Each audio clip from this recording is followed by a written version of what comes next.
Hey everyone, it's Scott, Sandspotter, coming to you from the San Diego International Airport, Terminal 2 West, on April 29th, 2024. It's about 8 a.m., and I am here to catch United Airlines flight number 2309 to San Francisco. Let's see if it's on time here. Yes, everything looks good. And, yeah. Now, I will say that this is not going to be a very interesting flight. It's a 737-800, and it's going to be in Economy Plus, which is better than economy class, but not quite premium economy. It's basically the U.S. domestic version of premium economy, which is standard economy with a little bit more legroom. And that's it. And as you'll see, there are no other perks. There's no food. There's no, the in-flight entertainment's not any better. It's all the same. Anyway, this is going to be a 16-year-old 737-800 that's going to take me up there. And if you know anything about United Airlines in 2024, you'll know that these aircraft are horribly out of date. They've got really old interiors from about 2005 or so, and yeah, it's not all that great. Boarding started a little bit late. There was a fire alarm that went off just before boarding started, so we're about 5 minutes behind schedule here. No big deal. Anyway, yeah, the new livery looks great on these old aircraft. Hard to believe that these 737s are considered old because I remember when these things first came out, and they were amazing at the time. Economy Plus passengers do get priority boarding, kind of. It's after first class, of course, and then after all the pre-boards and military and diamond-crusted platinum elites or whatever. But they do board premium economy, Economy Plus before regular economy. So here we go. This is row 10, which is I believe the third row of premium economy on the 737-800.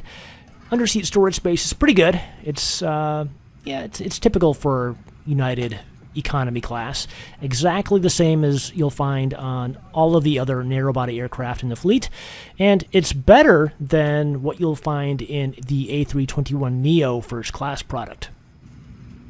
Legroom is really good, by the way. Those few extra inches of legroom do make a difference, and just for reference, I'm 5'10", and I had plenty of room to spread out. There were no issues. And yeah, there are video screens in these old 737-800s, and yeah, I'm having a hard time thinking of other good things to say about this. Everywhere you look, it's an old aircraft. It's definitely dated. The screen is adjustable, but it is not a touch screen, which I'll talk more about later in this video, among some other things related to the in-flight entertainment product, which, spoiler alert, is not going to be all that great. These remotes are terrible. Oh, and there are power outlets in these seats, so that's a good thing, I guess. But yeah, we are on our way. We are pushing off the gate now. It is about, still 5 minutes behind schedule. Fully loaded, pretty much. Most seats are full, especially up here in premium economy. I didn't see any empty seats, which is typical for the San Diego to San Francisco flights. This is a very, very popular and dense route. I'm not sure exactly how many flights United does up to San Francisco every day, but they've also got competition with Southwest and Alaska Airlines.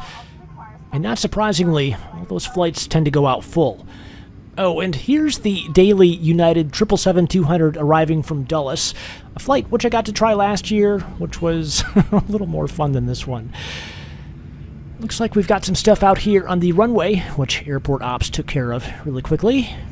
And back here in Economy Plus, I will say that from what I've experienced in this short amount of time already on this flight, legroom is exactly the same as what it is in first class, which is, I don't know, it makes me think for these short-ish flights up to San Francisco, maybe Economy Plus is the way to go, especially since they don't serve food in first class on these flights up to SFO, so, if you're going to get a good deal on Economy Plus, you're going to save a lot of money over first class, it's definitely worth it. Anyway, I'm going to shut up now and let you enjoy this full takeoff from runway 27.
as you can see, sitting on the left-hand side of the aircraft is a pretty good way to go to get nice views of San Diego on the way out as we turn north.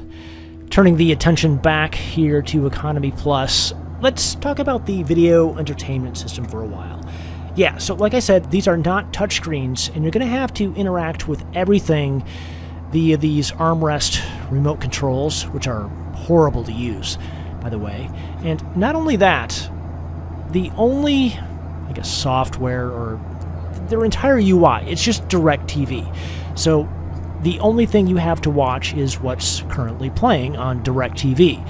You can choose between a number of different channels, and it's very limiting in my opinion, and I was never a fan of that. I'm still not a fan of that. I mean, even when it came out many years ago, just not a fan. Something else I'm not a fan of? The food and drink service here in Economy Plus, which basically consists of nothing, especially on these shorter flights. This one's about an hour and a half total, and all we got was a drink. No snack, and not even any paid options off a menu as well, which was kind of weird. Oh, and I did discover during the snack service or drink service that there is a streaming in-flight entertainment option on this flight.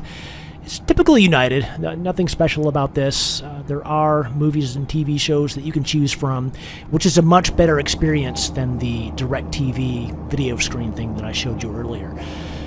So that's definitely what I recommend if you want to watch movies, TV shows, listen to music, or anything. You're going to get a much better experience via the streaming option. Oh, there's Wi-Fi too, which is a good thing. You get free messaging, which is common on most U.S. airlines these days. And then if you want to do anything more substantial, you're going to have to pay for it. So it was about an hour and 10 minutes of total flight time. Not very exciting, these San Diego to San Francisco flights. And we were about 5 minutes late, which is not a big deal, especially for me because I had a connection to make that was much later in the afternoon. So no biggie to me.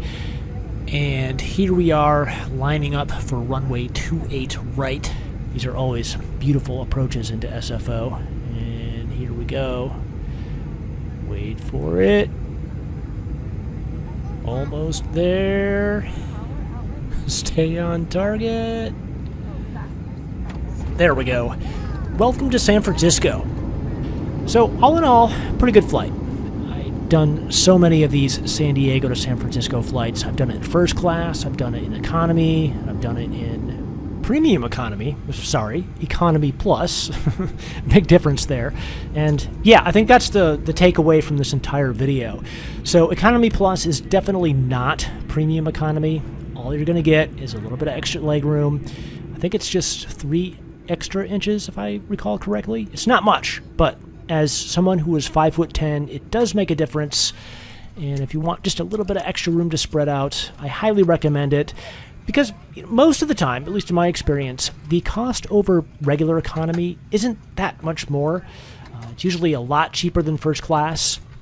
And speaking of first class, remember that the legroom that you're going to get up there is nearly the same as what you're going to get back here in Economy Plus. So on these shorter flights, I definitely recommend Economy Plus over first class. The levels of service are nearly the same, so that's my recommendation. But I will say that on longer flights, maybe 3 hours or so, first class is definitely better. Actually, 2.5 hours in length or more, because you will get a free meal in first class, whereas you'll get a basic snack in Economy Plus. Anyway, that's it from me. Thanks for watching, and I will catch you the next one.